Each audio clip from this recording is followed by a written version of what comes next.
Hello, friends, and welcome in for another episode of Vol Club Confidential. I'm your host, Austin Price of Volquest.com. The orange and white game coming up this Saturday. It's $5 admission to get in. The great people at Spire have worked with local sponsors to be able to get tickets for underprivileged youth through the Impro Youth Foundation. We appreciate them. And let's talk about that now with our very good friend, Brandon Spurlock. Brandon, able to get some local sponsors to come in and buy those $5 tickets to get, butts in the seats over at Neyland Stadium. Expecting a really good crowd coming up Saturday for the orange and white game. Yeah, we're approaching being sold out of the allotment that we have. The folks at Advent Electric have been great, and that story has kind of gotten some national attention. It's really a starting point for us in terms of a local sponsor that really embraced what we were doing. And, we've got many other opportunities within Volunteer Club, Volunteer Legacy, Inspire, all the things that we're doing.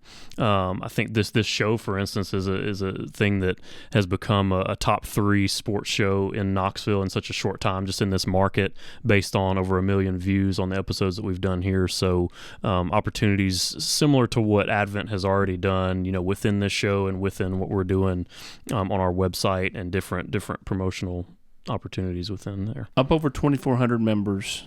But I think everybody can, the fans can do better. I mean, if you don't understand, how NIL works, if you don't understand that, $5 for as little as $5 a month, you can have an impact on, Tennessee student athletes, then, contact the people here with the Volunteer Club. Contact Brandon Spurlock, James Clausen, Will Watkins, Hunter Badur, Sheridan Gannon, and, just ask questions. I mean, I think that's the biggest thing is, there are so many people that just don't understand, right? I mean, I think that there's some, I think it's just some ignorance out there about how you can be involved, how you can impact Tennessee student athletes. Yeah, people are still learning, and we've had waves. I know how hard it's been to get 2,400 members, but we think every day we should have 10 or 20,000 or 50,000, and it takes work and it takes effort. And we've really leaned into, our members that have been leaders and just wanted more, and so we've kind of created, or we're creating a captains program throughout the state where you can be a county leader. And really, if you want more and you want to embrace your membership and you want to find others like you, we're going to create incentives and really treat those people with care that are helping us get out there and recruit. And so we've seen an uptick here just in the last week as we're in an off season. We're ending basketball, we're in baseball, but football, as it drives things in that football off season, we've found a way to lean into those folks and really have seen an uptick here lately just in the last week or so. Coming up Saturday, you have the tailgate for the orange and white game. I know that's something that you all did all last fall, and it was uber successful. And I know it's something you're excited about this Saturday. Yeah, and partnering with Tennessee even better than we were in the fall. So as the rules changed in October, we've been able to lean in on that. With folks at Tennessee, with the Vol Network, working on spacing, working on activation opportunities there. So excited about this Saturday. I can't believe when you say it like that, it's this Saturday. So here we are. Excited to see our guys play, and excited to have our Vol Club members out again and kind of get it back into action. All right, that is Brandon Spurlock. Now let's get to the main attraction, wide receivers coach Kelsey Pope. Okay,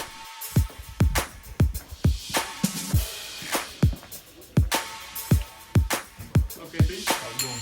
Good. Awesome. Coach Pope, just over a year ago, you're getting ready for your first spring practice, and the first year you're here, you're in the bullpen, so to speak, and there in there with all the QCs and GAs, and you're in a room with a bunch of people. All of a sudden, you have your own office. How different was that moving in there and moving up to the big chair, and how much fun was that to kind of mold that room into kind of what you envisioned it to be? I think I'm probably just now realizing how chaotic that was at the time. Because when you get in it, the only thing you can focus on is really the next task. And Sure. Like you said, trying to get the guys whatever they need to become successful and to produce ultimately. So it's been a whirlwind. I think now sometimes I look back on how crazy that was, and it's cool to look back on. But for me, it's always started and ended with my players, what they need and how I can eventually get them to be successful at whatever they want to be successful at. I don't think anybody was more excited than those players last year when you got promoted. I mean, they were pumped. I mean, like, you were kind of their guy. Not that, Cody wasn't, but, like, I kind of had a connection with you. What do you think allows you to connect well with young guys? Man, for one, like, being relatable, and to be relatable, you got to be vulnerable. You got to share stories with them.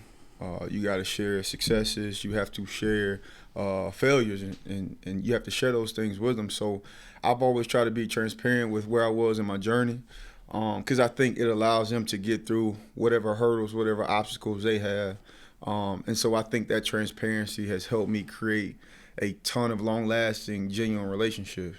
I think that transparency in those relationships also allowed me to coach those guys hard, because they understand I love them. They understand I know what they're going through and what they've been through. So when I'm coaching them hard, they understand that it comes from a place of love, and it's not just only a critique from a guy who's trying to do his job. It almost feels like a family member who's trying to make me become better in everything I'm doing. So that's probably been my most fortunate gift in this whole thing. Coach Pope is from Sylacauga, Alabama. Yes, sir. Growing up there, kind of take me through what that was like. I mean, like, what was it like being a kid? And I mean, all the way back when you were 5, 6 years old. What were you into? What were you doing? You struck me as a guy who probably had a fairly big family. Yeah. Sundays after church at grandma's for lunch was a big thing. No doubt. It was. I mean, those memories exactly are vivid. Like Sunday dinners, being there until after church till 8, 9 o'clock. Like you can't see grass in the front yard because there's cars everywhere. Yeah. Softball games in the summer. I can remember my first memory playing football was like right outside of a softball stadium, and we played like football with a cup, and the only way you could get down is to be tackled, like full body tackle. So it was like I had on my best dress like Easter suit, and I come back with like grass stains in my knees, and I got lit up pretty bad when I got home from my mom. But that's like my most vivid memory playing football, and it was like against an older crowd. And after leaving that day, like I got the recognition that I was tough. So from that point on, I kind of had some confidence about me, and being a tough player and tough person, being able to deal with tough situations.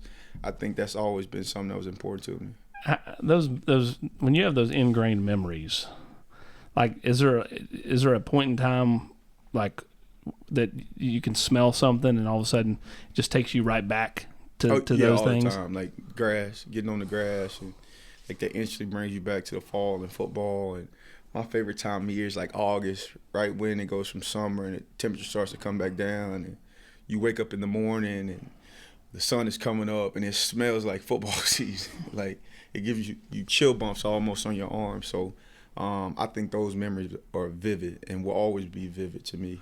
When did you realize you were going to be good enough to play football and play it in college? Oh, that's a good question. I think, I didn't start playing football until like 7th, 8th grade. Play like receiver in middle school. You don't really throw the ball in middle school. And high school, I played quarterback. We were a triple option team, and my freshman year started on varsity. I think kind of at that point, I started to see, okay, like I've got a gift at kind of doing this. And sophomore year, had a really good year. Junior year, senior year, followed those up. And I think from a very early age, I always felt like I was gifted athletically.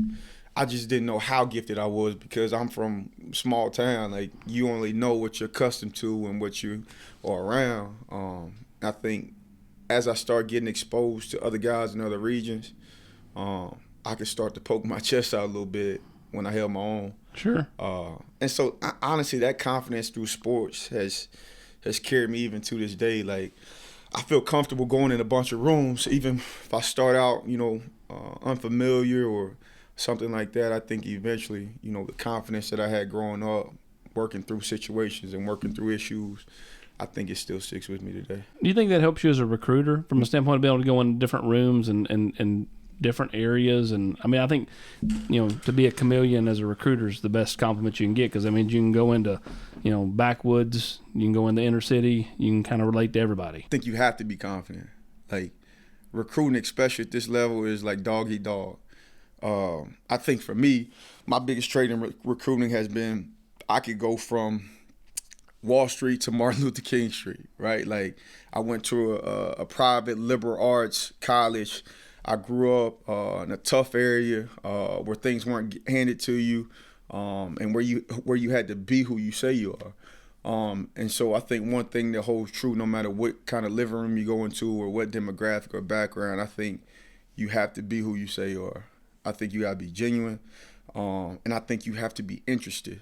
I heard a saying one time, it was like the most interesting person in the room is the most interested person in the room. So I can't go into your household and just be interested in what you can do for me. Like, I have to be able to pour into you to ultimately get you to where you want to go. So that's always held true for me. And in recruiting, it's been super helpful in playing that into reality. And I would say that works in that wide receiver room too. The guys that are most interested, kind of like the buy-in Jalen had last year, ends up resulting into Bolitnikov Award. 100%. I think experiences help us become interested, right? Like, Jalen's a kid who is a phenomenal football player, who's really always been a phenomenal football player. It just now played out to the world. And for him, his sophomore year, he's very vocal about saying, like, it didn't go the way he thought it would. And the experience that fueled him was Velus getting drafted, right? Velus being his peer, him seeing Velus's growth, he got drafted. And Jalen came to me around this time last year. Was like, Pope, let's come up with a plan. I'll work the plan, and we'll live with the results. And that's absolutely what he did. I've never seen a kid more relentless in his work. Never seen a kid more relentless in a goal to become a better person first. And the football aspect just kind of played out after he did that. When you know that he watched Velus be kind of his reason why to kind of really dive in, buy in, all that, how much does that give you as a coach to be able to look at some of those younger receivers or someone who hasn't fulfilled what maybe they had hoped and go, there's example A of what happens when we do the right things? It absolutely. You in this business, recruiting and talking to kids is one thing, but like, you have to have evidence. Like, you have to have evidence that, man, what I'm saying is real. Like, what I'm saying, if you do it, like, it's absolutely real that it can happen. And I think you see Velus and you see Jalen and you see Cedric, and they're the blueprint. Like, we've been here 2 years, and those guys did a phenomenal job of buying in, truly trusting as they bought in, and it played out on the back end. So when I'm talking to Brew McCoy or Chaz Nimrod or Caleb Webb or Squirrel White or Dante Thornton, when I'm talking to any of those guys in the room, like, it holds weight now because it's evidence of this is what it looks like when you do it the right way. How competitive are you? We all know how competitive Hype is. I mean, the dude can't let go losing in bowling to Dante Thornton on a visit a few months ago. How competitive are you in those situations? And like, when Hype takes the whole team over to the softball field and does home run derby, or plays basketball or whatever, are you one of those guys like, yeah, I want to see if I still got a little bit in it? Super competitive. I'll give you a story about Hype. So to put it all in perspective, when I got to Tennessee, I was a Division III coach, D2, really climbed my way up from the ranks. So before I got to Tennessee, I was at Gardner Webb. I was at Gardner Webb as co-OC receivers coach. So this was my first SEC experience. So Hype hires me when he gets here, and we're playing like noon basketball, right? Exactly what you said is true about Hype. Like, he is uber competitive, never wants to lose, like, and he'll try to like play some mind games before any event, like, to make sure he's got an edge. He's got like some Kobe Bryant, like, Mamba mentality stuff to him. So he goes, nobody touch the head coach. Like, if you guard the head coach, you don't touch him. And in my head, I'm like super competitive. I'm like, yeah, right. Like, don't touch the head coach. Right. So, super competitive about basketball. Grew up playing my whole life. So we start hooping, and I get in a rhythm, and it's a loose ball. And I'm going after it, like, dang near diving on the court. And I feel somebody out of the corner, like, not really caring who it is. I just see a loose ball, and I go after it, and it's Hype. I fall on top of him with the ball. He's, like, underneath me, and I'm looking like, man, I just fell on the head coach. And he's got this look like, all right, bro, you messed up. So everybody's laughing. The guys that came from UCF with him, they know him, like, he's super competitive. Like, he don't want people touching him, like, when they're playing basketball. So that's been like a rule for forever for these guys. Like, I'm the new guy on the block. I'm in the SEC. I've let my competitive spirit take over in the moment. So we finished playing ball. He don't really say anything to me, so I'm a little nervous. I don't really know what's going to go on. I get back to the coach's locker room, and I don't have anything in my locker. Like, no gear, shoes, everything's out of my my locker. And I look around and everybody's looking at me, and it's like Hype did it, man. He told you not to touch the head coach. I'm like, man, I'm gonna have to call my fiance, my mom, and tell them I got fired for playing pickup basketball and running over the head coach. And thank goodness he was joking, like he's playing a joke. But that speaks to Coach Hype and his sense of competitiveness. Like if he says something, he means it. In other words, Hype. If you watch Major League, Hype pulled a Roger Dorn when he puts the slip in Charlie Sheen's locker to make him think he got cut. And that's fantastic. Yeah. Is he the best practical joker on the staff? It's Coach Heupel? Yeah. No, I wouldn't say that. Best practical joker. Who would that be? Who you got to have a head on a swivel with? That's a good question. I feel like you got to have a head on a swivel for players more than coaches, man. Like they come in with all kind of stuff, scooters and new. Bayless had a ferret. Like I'd never seen somebody with a pet ferret. So I think you got to have your head on the swivel for players before coaches. I think coaches, man, we don't have a lot of time to play games, so guys are usually just laser focused. Biggest impact on you as a coach growing up, or when you got to college, or even as a young coach, who's had the biggest impact on you? Pat Sullivan, hands down. For those that don't know, he was my college coach. He won the Heisman Trophy at Auburn. Was a quarterback at Auburn back in the day. It was the reason why I got into coaching. He recruited me to Sanford. It was the only scholarship offered to play quarterback. Everywhere else was recruit me as a DB receiver, and he gave me a shot to play quarterback. And I was like 17, 18 years old on campus, and he told me I was going to be a coach one day. And I'm looking at him like, bro, like, are you insane? Like, I would never do that. Y'all stay up here too long. Like, y'all don't have personal lives. Like, I'm not doing that. And lo and behold, that's what happened. Like, he would always say that. And just the way he handled himself, like, the way that he put his wife first and his family was always important. The way he made relationships the most important thing. Like, he was really a man's man, stand-up guy. He's one that's always left an imprint on me. Speaking of putting your wives first, you're a newlywed. Yes, sir. How much fun have you kind of enjoyed that? Just kind of, and you do have to balance the work because you guys do work a ton of hours, but, just kind of, getting to spend time with her and kind of getting to go through this young journey together.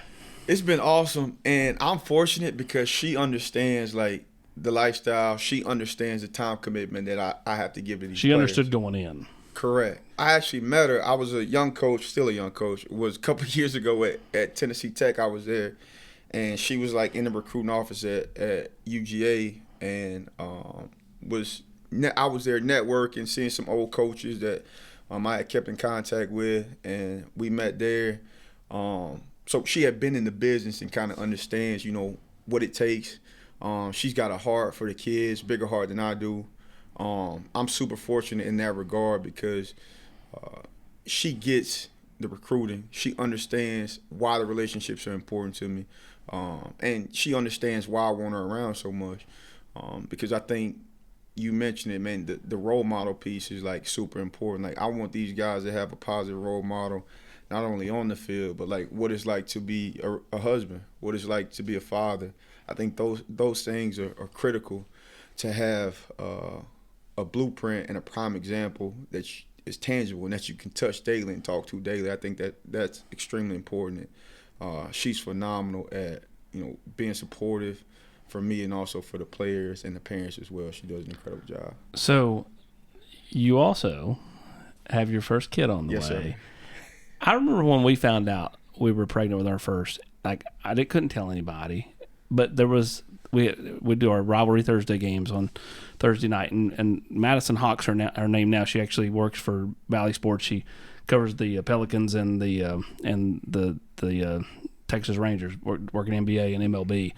And she was in high school at the time at Farragut. And, like, she was a little intern with us on Rivalry Thursday. And I knew I could tell her because, who would she if she didn't care we were having a baby?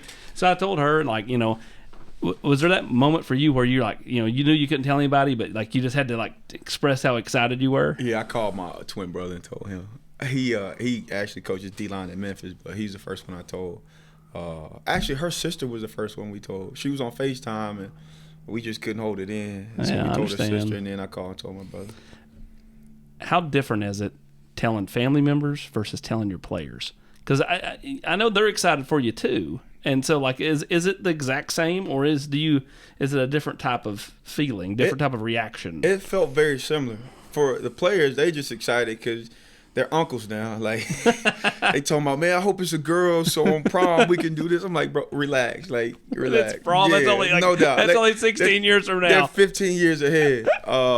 But family, like, it was a very similar reaction. Like, very similar reaction. Both of our parents are excited.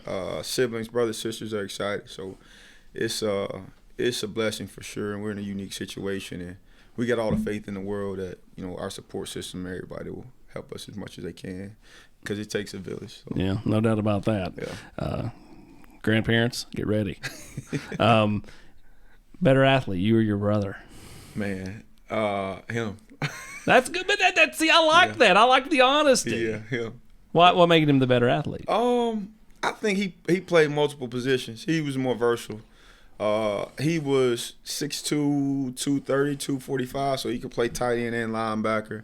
I wanted to play DB, but my high school coach don't let me play quarterback. So, Did there ever times, whether you were playing or not even to this day, where you almost have kind of like that thought process to call him and he's thinking about you at the same time? I mean, you guys spent, so much time to grow on together. It's like twin telepathy. It's supposed to be like a real thing. Yeah, we do that a lot. Usually a text, call. It's funny because in this industry, like, you get busy a lot. Yep. And we talk to each other. I could call him in 2 weeks or 2 months, and it's like we pick up right back off. So it's fortunate to have someone on this same journey with you. It's a neat experience. Thing you admire most about him? I say his heart, man. Like, he's an incredibly passionate guy. He was another vital reason I got into coaching. I was still playing ball. I went undrafted to the Cardinals and did like the XFL deal, and he went right into GA and saw like the strides he was able to make and how much fun he was having, and I kind of jumped into it after seeing the way he was so passionate about the work and how he was affecting lives. So he was another big reason. All right, let's take it back to last season. Okay. You get off, good start. Cedric Tillman gets the game winner against Pitt. That next week, he gets hurt. As a young coach, what's going through your mind? Because, I mean, now you got to try to get somebody else ready. And, I mean, he's such a key piece at that point. Jalen's not Jalen at that point. So what's going through your mind? Honestly, for me, it just, man, like, always being competitive. Like, I think I go into situations preparing for the worst. Not in a morbid way, not in a detrimental way, but I want guys and also myself to be aware enough and ready enough that if the bottom falls out, we can still sustain and make plays and produce. So for me, like, as a coach, as you see players start to grow and kind of get to that next level, and as guys grow and they earn trust with you, I think good coaches try to pick and choose, like, all right, this is the next one I have to have ready, or that guy needs to be ready. He was the only guy coming back with 1,000 yards in the league. Kind of had a good feeling about him. Continued to coach him super hard, but Jalen was one that we kind of had our thumb on, that, man, like, this is a guy, if he figures it out, it can be special. Ramel Keaton and Squirrel White were two others. So I think you constantly always have to have that one in the chamber that, man, like, if a guy goes down and everyone says next man mentality, like, I think you have to train that. That way when it happens, it's just routine. You don't flinch at all because you're prepared for it. And so that was always my mentality, in practice as we prepared. And lo and behold, it happened. The most fortunate part about all this stuff is none of the guys flinch. Jalen didn't flinch. Ramel didn't flinch. Bruce, Squirrel, those guys didn't flinch. They kind of just kept rolling the boat, and it was next man up. Ramel, he just kind of goes about his business, keeps making plays. Like, you know what I mean? Like, he was that way in high school. Like, he wasn't real flashy. He just caught a bunch of touchdowns, got a bunch of yards, and just kept rolling. Same way here. I mean, how do you describe him? What he means to the room? What does he bring to the room? Ramel's a savvy vet. He's the one that's been around the block and extremely smart kid, like super smart kid. He has some stuff to work through, and he's grown tremendously on and off the field. For him, it's just bringing his experience and his knowledge, and he has a unique way of seeing the game. in a lot of ways, he helps me see the game in from different perspectives.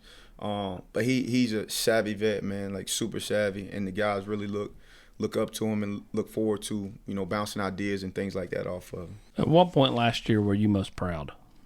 Was there a moment in the season, a moment in a game? It doesn't have to be just broad picture. It can be a specific one where you're like, man, that was it.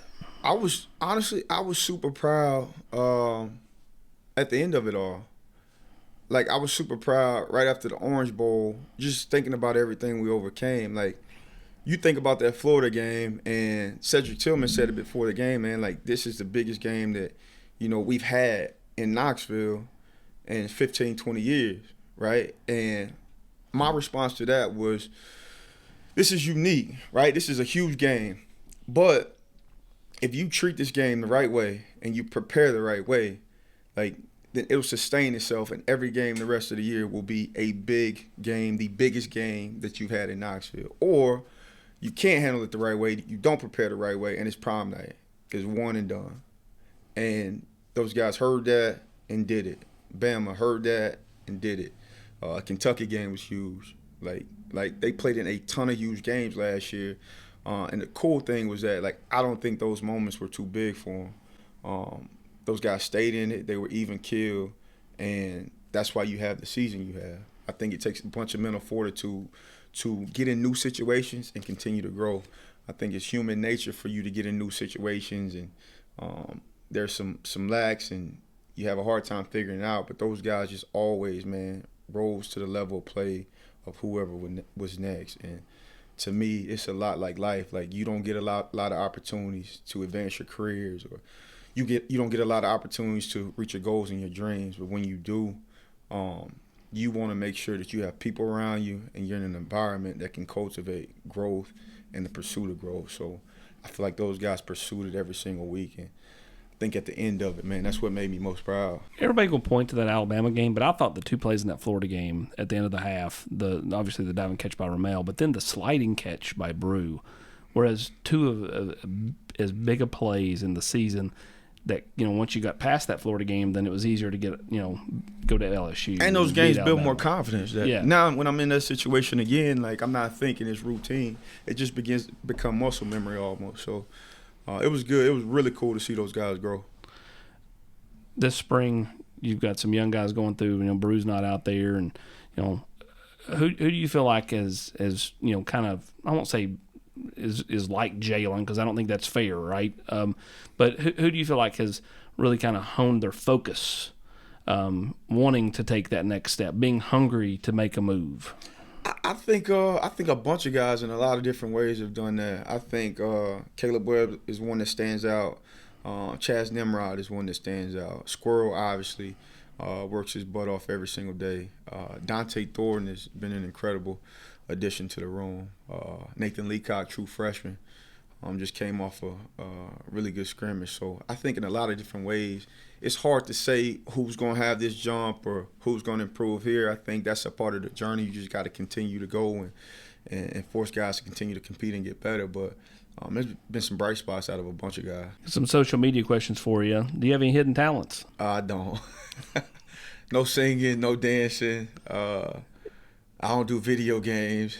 If there was one thing you wish you had learned to do when you were a kid, is there one particular? I think for me, I think it'd be play the guitar. But I wish I would have learned like different languages, like Mandarin. Like, I know a little Spanish from taking in high school, French. My wife does like this Duolingo thing. She's got like a 600-day streak on whatever the app is. It teaches you a language. So I think learning different languages would have been cool. What is one thing that most people would be surprised by about you? I'm a huge documentary guy, like old World War II docs, any kind of documentary. It could be black and white. Like, I love JFK. 100%. That's my favorite. That's president. hype. Hype's a huge JFK guy. JFK is my favorite president. He dropped that stuff, and when we did Volquest Confidential, and the next day I started texting him like. All right, give me your theories. Who was it? And he's like texting me back, like detailed responses, and I'm like, this is great because it just peels back the onion a little bit. Favorite president. Rapid fire question. Nickname. KP. Yeah, that's easy. I figured it was because Yeah. mine's AP. Yeah. First concert you ever attended? Kanye West concert. It was actually in Nashville at Bridgestone a couple years ago. Only concert I've been to. Sports you'd coach after football? Golf. I'm on this golf kick. What's the guy. What's the documentary we've been watching called? Full Swing on Yeah. Netflix, a documentary. Love it. What superpower would you want if you could get one? I probably want to read mine. That probably sounds creepy. Y'all might have to delete that. Favorite junk food? Oh, I am a junk food fanatic. Like, I'm a cereal guy, like cereal connoisseur. I love the Sour Patch Kids, the watermelon Sour Patch Kids, the gummy bear lifesaver. Like, I could talk about junk food forever. Kelsey's that guy that goes to Dollar Tree and gets the Sour Patch Kids to go to the movies, aren't you? So I'll tell you this. I'll give you this. Wild Berry Pop-Tarts. Biggest gem ever. Nobody knows what they are. They're always sold out. If you hear this, go get Wild Berry Pop-Tarts. That's not an ad. Like, Wild Berry Pop-Tart. Wildberry Pop-Tarts for NIL deal. Favorite TV show? That's a good one. We've been watching The Wire. During spring break, we watched The Wire. It's a really good TV show. Did you ever watch 24? I did not. I watched Prison Break. It's along the same lines, right? Yeah. Prison Break was a really good one. You should get on 24 if you can get to it. Your really Honor's good. a really good TV show also. The HBO. Yeah. We just finished that. Nice. Giving presents or getting presents? My wife will say getting presents. She'll say getting presents, but they're always right. Getting presents. Are you ever like when you buy her a gift for her birthday or Christmas or something? Do you ever like get one and go, "This is good. She's gonna be excited about this." Like, you know what I mean? Like, you're as excited to see her get it because you know it's something she really wants. Yeah, I'm super excited about seeing her get gifts. I'm sure she's super excited about seeing me get her gifts also. But she's super appreciative. I think the reaction is always the coolest part about giving gifts, seeing everybody's reaction. Do you ever get something and you're just like, man, I hope this is right? Like, you know what I mean? Like, there's that kind of like you think, but you don't know. And I'm then super picky, like about what I wear and how it goes on, and like bed sheets, like to a T, like super picky. So I'm probably hard to get gifts for. So we're gonna go with you're a neat freak then. Probably, like for sure, absolutely, 1,000%. Is this true? His wife's right over here. Okay, just making sure. I'm just making sure she's not having to clean up the house at all. Yeah, nah, I don't get that crazy. I'm usually. You got pets? We do. This is a sensitive subject. We have a cat. And you're not a cat person? I wasn't until I met my wife and inherently had to be a cat person. You adopted one? I did. So her name's Coco. She weighs about 165 pounds. And she sits on the couch, and she's got the couch. It's hers. So she's a phenomenal member of the family. It's her house. We just live there. That's phenomenal. Phenomenal. Hardest part, have you started thinking about names for the baby? I don't know if she's going to tell you, but JFK being my favorite president, we thought of the name Kennedy, if it's a girl. Yeah, I like that. We hadn't found out the gender yet, but that's kind of a name that we've thought of. I do like that. I always say that the hardest part is coming up with names because you got to think about, you got to think about the acronyms and all that stuff, and middle names, and kids these days will, and what they're going to deal with. You ready for the orange and white game? I'm fired up about it. I think it's going to be extremely crucial to see some of these young guys in critical situations. See them, how they operate in real time, and see how they operate when coaches are on the sideline. I think in practice, man, I'm super old school because I'm really demanding on our guys, because on Saturdays, I want them to be bulletproof, like whatever situation they'll be able to get through. Because there's a lot that could go wrong in this league. There's a lot that's going to be thrown at you in this league. And regardless if you're 18 or 68, if you can handle yourself in those situations and you can make plays and be consistent and compete and strain, you can play receiver at the University of Tennessee. You still think you got one route left in you? Man, I tell our guys all the time, I still got about 250 yards left in me. It could be in one game or 10 games. I got 250 left in me. What route was your favorite route? I could run any route on the route tree. post corners, curls, two seam read. Which one though was when it got called in? You knew you were running that route. You're like, this guy can't guard me. Probably like a jerk route. It's a double move, about 5 yards off the ball, working against a Mike backer. Yeah. Nice. Yeah. One thing you would tell a younger version of you? It's a good question. Honestly, like, keep going. And I say that for a bunch of different reasons. I think when I was younger, I wanted so desperately to be what I deemed as successful, and I'm just now learning that term for successful was just, man, I wanted to make an impact and leave an impression on people. I think ultimately as men, like, we want to leave legacies. And once I got done playing ball, that was my question myself. Like, I thought about getting in medical sales and doing things for the money. And the biggest thing that I could take, or biggest thing I could leave on this earth, is a legacy for my family when I'm long gone. And the best way to do that is to help others go achieve and reach their dreams. I got to a point where, man, I've seen a lot of places and been in a lot of seats that I never thought, growing up in Sylacauga, Alabama, I'd get to. And once you get to a certain point, I think there is a sense of gratitude. And I think it takes over you. And for me, coaching is a way of giving back and really worshiping. It's a way of treating that same 15-year-old Kelsey Pope. That's how I look at all these guys in the room. Like, man, whatever I needed, whatever I wanted my coaches to be able to give me, like, I try to do that to the 10th degree. And that's been the formula that's worked for me so far. So my advice to younger Coach Pope would be keep going. Tennessee's such a place where you can leave a legacy because of the history here. How much has that kind of grown on you? I mean, from Alabama, but now you coach here. Kind of take me through what you've learned about the history, the people, the place. It's been, like, incredible, and it's, like, humbling saying this because after the Alabama game, like, I don't get on Twitter a lot or Instagram a lot, but I had, like, messages from citizens in Tennessee, like, saying, man, like, that was, my last wish before I left Earth was to see you guys win a game like that. And I tell our players that, man, like, you don't get a lot of places in the world that are this passionate about a sports team. But this game, like, builds a bridge. Like, the people around this fan base, they can have $15 left in their bank account, and they'll pay $14 to come see Tennessee play. Because if those guys can push through whatever they're going through and win a game, like, I can continue to get through what's going on in my life. And I think that's what makes this game and sports so powerful. It's a form of currency that it inspires anybody, regardless of race, color, background. Like, it's an incredible tool to have. And I try to always remind our guys to use that for the benefit and always remember, like, they're in a fortunate position. We appreciate you joining us. It's been a great look at this guy right here. He's done a great job of connecting with not only the players of Tennessee, but connecting with prospects. And we look forward to see what the future has in store. I'm looking forward to it. Thank you guys for having me. Appreciate it. He's KP. I'm AP. We'll see you next week, everybody.